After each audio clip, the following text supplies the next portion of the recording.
2024 లేదా 25లో డిగ్రీ లేదా బీటెక్ చదివారా? సాఫ్ట్‌వేర్ జాబ్ కోసం ఎదురు చూస్తున్నారా? అయితే కోడ్ జ్ఞాన్ 100 డేస్ కోర్సులో చేరండి. జాబ్ సాధించండి.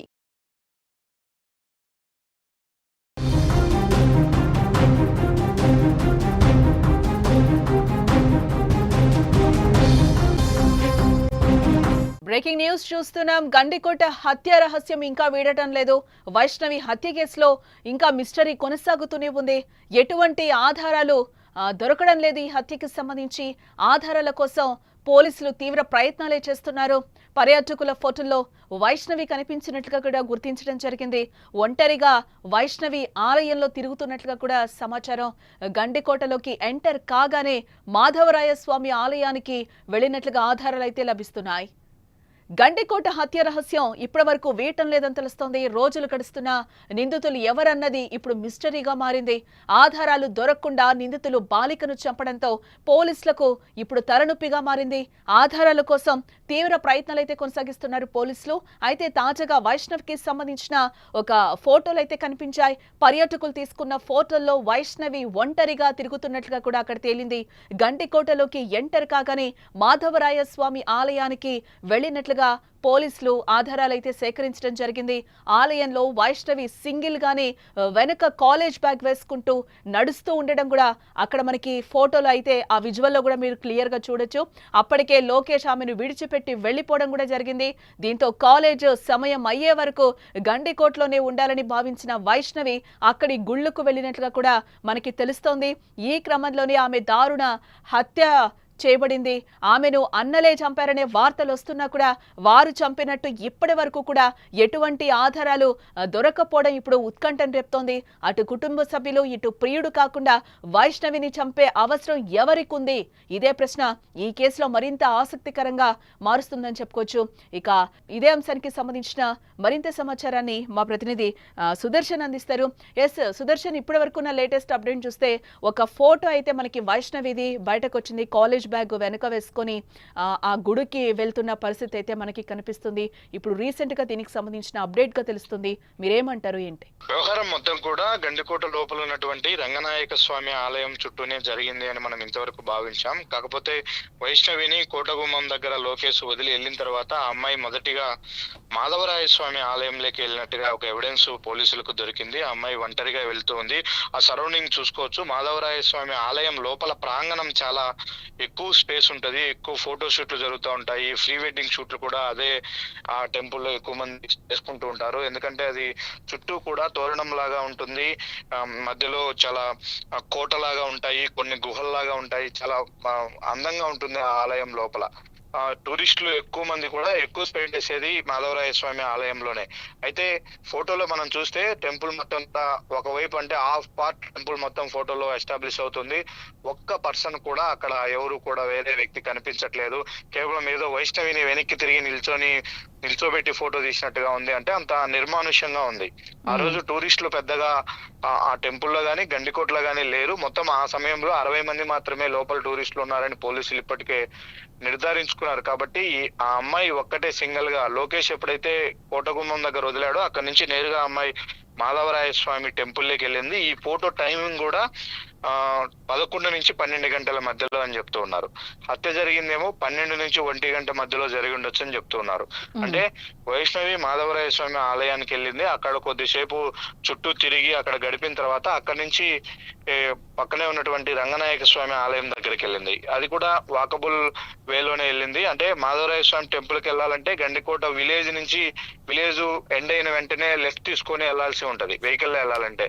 లేదంటే రంగనాయక స్వామికి మాధవరాయ స్వామి టెంపుల్ కు నడుచుకుంటూ వెళ్ళాలంటే మాత్రం ఒక షార్ట్ కట్ ఉంది.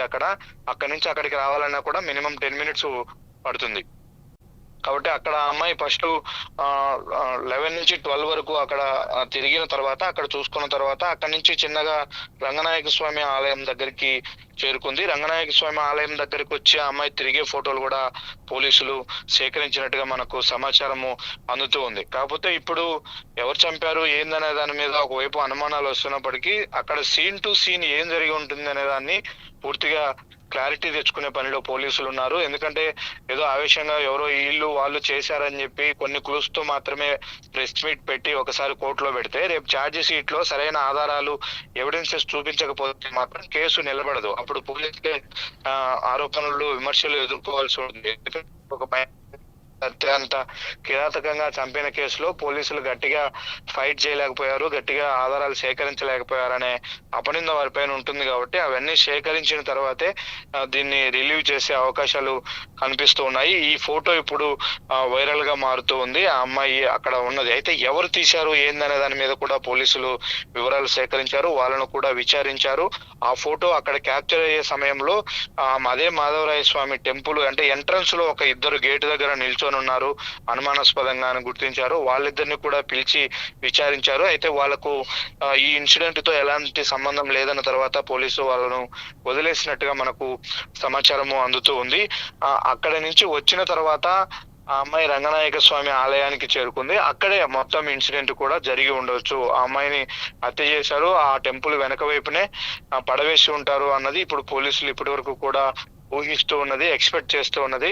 కాబట్టి అదే జరిగి ఉండొచ్చు. అయితే ఈ అమ్మాయి మీద మొదటి నుంచి కోటలోకి ఎంటర్ అయినప్పటి నుంచి కూడా రెక్కీ నిర్వహించారా, ఏమన్నా అమ్మాయి పైన ఒక నిఘా ఉందా అనే కోణంలో కూడా పోలీసులు ఆరా తీస్తూ ఉన్నారు. కాల్ డేటా అనాలిసిస్ చేస్తున్నారు, మరోవైపు వెహికల్స్ ను అన్ని కూడా పరిశీలిస్తూ ఉన్నారు. కాబట్టి చూడాలి, ఇంకా 1-2 రోజులు క్లారిటీ రావడానికి సమయం పట్టే అవకాశం ఉందని పోలీసుల నుంచి అంటే అందుతున్నటువంటి సుదర్శన్ సమాచారం. ఒకటి అంటే దాదాపు 1 వీక్ కావస్తుంది వైష్ణవి హత్య జరిగి కూడా, అంటే సీన్ రీకన్స్ట్రక్షన్ చేశారు, మొదటి నుంచి కూడా అందరినీ విచారిస్తామని కూడా పోలీసులు చెప్పిన పరిస్థితులు కనిపిస్తున్నాయి. అంటే ఇప్పటి వరకు కూడా చంపిన ఆనవాళ్ళు ఇప్పటి వరకు పోలీసులకి దొరకలేదంటారా? సంఘటనా స్థలంలో ఎలాంటి క్లూస్ అయితే దొరకలేదు. దానికి సంబంధించి తీవ్రంగా ప్రయత్నాలు చేస్తున్నారు. ప్రతిరోజు ఒక టీం అక్కడికి వెళ్తుంది. ఉదయం నుంచి సాయంత్రం వరకు కూడా అన్ని కోణాల్లో అక్కడ విచారణ చేస్తున్నారు. క్లూస్ ఏమన్నా దొరుకుతాయనే కోణంలో సేకరిస్తూ ఉన్నారు. ఎగ్జాక్ట్లీ ఎక్కడ జరిగి ఉంటది, ఎక్కడి నుంచి ఎక్కడికి బాడీ తీసుకెళ్లి ఉంటారు, ఎంతమంది పార్టిసిపేట్ చేసి ఉంటారు, ఇవి ఎస్టాబ్లిష్ చేయాలి ఖచ్చితంగా. వాళ్ళు రేపు సీన్ ఎక్స్ప్లెయిన్ చేయాలన్నా, ఛార్జ్ షీట్ లో మెన్షన్ చేయాలన్నా చేయాలి. తర్వాతే పాత్రధారులు సూత్రధారుల గురించి చెప్పాల్సి ఉంటది. అయితే ఇప్పుడు ఎవరైతే అనుమానంగా ఉందో వాళ్ళని తీసుకొని అదుపులోకి తీసుకొని తమదైన శైలిలో విచారిస్తే వాళ్ళే సీన్ మొత్తం చెప్పాల్సి ఉంటది. చెప్పిన తర్వాత ఆ సీన్ ను తీసుకెళ్లి అక్కడ ఎగ్జిక్యూట్ చేసుకొని రీకన్స్ట్రక్ట్ చేసుకుంటారు. అప్పుడు పోలీసులకు అది నిజమా కాదా అనే క్లారిటీ వస్తుంది. కానీ ఈ కేసులో అలా లేదు. ఇప్పటి వరకు ప్రత్యక్షంగా ఎవరైతే హత్యలో పాల్గొన్నారో వాళ్ళు ఎవరిని కూడా ఐడెంటిఫై చేసే పరిస్థితి లేదు, వాళ్ళని కూడా అదుపులోకి తీసుకున్న పరిస్థితి లేదు. కాబట్టి ఎలా జరిగింటుంది అనేది అంతా కూడా అజంప్షనే కేవలం ఇప్పటి వరకు. కాబట్టి ఆ ఎవిడెన్సెస్ కు వాటి కోసం తీవ్రంగా ప్రయత్నాలు అయితే జరుగుతూ ఉన్నాయి. దానికి సంబంధించే పోలీసులు ఆలస్యం చేస్తున్నారు. మీరు అన్నట్టు వారం కాదు, ఇప్పటికి 9 రోజులు అవుతుంది ఈ రోటికి ఈ హత్య జరిగి బయటపడి. ఇప్పుడు బయట నుంచి కూడా వస్తున్నటువంటి విమర్శలు ఏంటంటే గండికోట లోపలే జరిగింది, కోటలోకి ఎవరు వెళ్ళారు ఎవరు వచ్చారు అనేది ఎవిడెన్స్ ఉంది, అక్కడ సెల్ ఫోన్ సిగ్నల్స్ ఉన్నాయి, అన్ని ఉన్నాయి. ఇన్ని టెక్నికల్ సపోర్ట్ పోలీసులకు ఉన్నప్పటికీ ఎందుకు ఎగ్జాక్ట్లీ చేశారు అనే దాని మీద ఎందుకు పోలీసులు కేసు విచారణను ఆలస్యం చేస్తున్నారు, అంటే కావాలనే చేస్తున్నారా, దీనిపైన ఏమైనా రాజకీయ ఒత్తిళ్లు ఉన్నాయా అనే కోణంలో కూడా ఇప్పుడు బయట విమర్శలు వినిపిస్తూ ఉన్నాయి. అయితే పోలీసులు మాత్రం అవన్నీ కూడా తోసిపుచ్చుతూ ఉన్నారు. ఎవిడెన్స్ సేకరించడంలో మాత్రమే ఆలస్యం అవుతుంది. హత్య ఏ విధంగా జరిగింది, ఎవరు చేసి ఉంటారనే దాని మీద క్లారిటీ ఉందనే కోణంలోనే పోలీసులు లీకులు ఇస్తూ ఉన్నారు. ఎస్, అంటే సుదర్శన్, అంటే పోలీసులకి వైష్ణవి హత్య కూడా ఒక సవాల్గా మారిన నేపథ్యంలో బయట నుంచి కూడా చాలా విమర్శలు వస్తున్నాయి. ఇప్పుడు మీరు చెప్పినట్టు వీటన్నింటికి మరి త్వరలోనే పోలీసులు చెక్ పెట్టే అవకాశాలు ఏమైనా కనిపిస్తున్నాయా? ప్రతిరోజు ఏదో ఒక క్లూ వదులుతూ ఉన్నారు. ఈ రోజు సాయంత్రం ఉండొచ్చు, రేపు మార్నింగ్ ప్రెస్ మీట్ ఉండొచ్చు అన్నట్టు ఈ మెసేజ్ ను కూడా పాస్ చేస్తూ ఉన్నారు. అయితే ఏ రోజు కూడా ఇంతవరకు ఈ 9 రోజుల పాటు నుంచి వెయిట్ చేసాం మనం, ఎప్పుడు కూడా వాళ్ళ ఒక మెసేజ్ పెట్టింది లేదు, ప్రెస్ మీట్ పెడతాం మేము కేసు కొలిక్కొచ్చిందని డైరెక్ట్ పోలీసులు ఎవరు కూడా చెప్పిన పరిస్థితి లేదు. అయితే టీములు మాత్రం ఫామ్ చేశారు. అన్ని టీములు కూడా ఆన్ వర్కింగ్, అన్ని పనిచేస్తూ ఉన్నాయి, విచారిస్తూ ఉన్నారు. అంటే చాలా కసరత్తు చేస్తూ ఉన్నారు. చుట్టూ గండికోట చుట్టూ ఉన్నటువంటి 4-5 గ్రామాలకు సంబంధించినటువంటి ప్రజలను కూడా అనుమానించారు. వాళ్ళలో కొన్ని అనుమానాస్పద కాల్స్ ఉన్నటువంటి ఫోన్లను ఇప్పటికే పోలీసులు స్వాధీనం చేసుకున్నారు. ఎక్కువ కాల్ డేటాల మీదే పోలీసులు ఆధారపడుతున్నట్టుగా మనకు సమాచారం అందుతుంది. ఆ కాల్ డేటాలు కూడా వైష్ణవి కుటుంబ సభ్యులకి చాలా సస్పిషియస్ గా ఉన్నాయి. వాటిల్లో కొన్ని అనుమానాస్పద కాల్స్ ఉన్నాయి.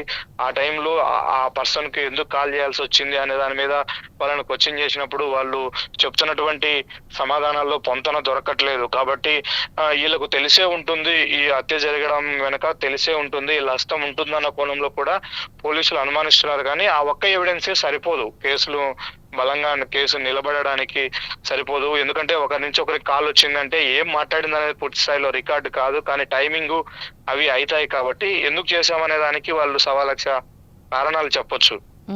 కాబట్టి అది పక్కా ఎవిడెన్స్ గా ఉండదు. కాబట్టి ఇంకేమైనా స్ట్రాంగ్ ఎవిడెన్స్ దొరుకుతాయా అనే దాని మీదే పోలీసులు ఆరా తీస్తున్నారు. బహుశా ఇంకొక 2 రోజులు సమయం పట్టే అవకాశము ఉంటుంది అని మనకు ఇంటర్నల్ గా తెలుస్తూ ఉంది. రైట్ సుదర్శన్. మొత్తంగా అదే గండికోట హత్య రహస్యం ఇప్పటి వరకు కూడా వేయటం లేదు. ఇంకా 3-4 రోజులు టైం పెట్టే అవకాశాలు కూడా ఉన్నాయని చెప్పి కూడా పోలీసులు చెప్తున్నారు. పక్కా ఆధారాలు దొరికిన తర్వాత ప్రజలకు చూపించే ప్రయత్నం చేస్తాం, మీడియాకి చూపిస్తామని కూడా చెప్తున్నారు పోలీసులు. రోజులు గడుస్తున్నా కూడా నిందితులు ఎవరన్నది ఇప్పుడు మిస్టరీగానే మారింది. ఆధారాలు దొరకకుండా నిందితులు బాలికను చంపడంతో పోలీసులకు ఇప్పుడు తలనొప్పిగా మారిందని కూడా ఇక్కడ మనకు చెప్పుకోవచ్చు. ఆధారాల కోసం తీవ్ర ప్రయత్నాలు అయితే పోలీసులు కొనసాగిస్తున్నారు. అయితే తాజాగా వైష్ణవికి సంబంధించిన ఫోటోలు అయితే కనిపించాయి. పర్యాటకులు తీసుకున్న ఫోటోల్లో వైష్ణవి ఒంటరిగా తిరుగుతున్నట్టుగా కూడా తేలింది. గండికోటలోకి ఎంటర్ కాగానే మాధవరాయ స్వామి ఆలయానికి వెళ్ళినట్లుగా కూడా ఈరోజు ఆధారాలు సేకరించారు పోలీసులు.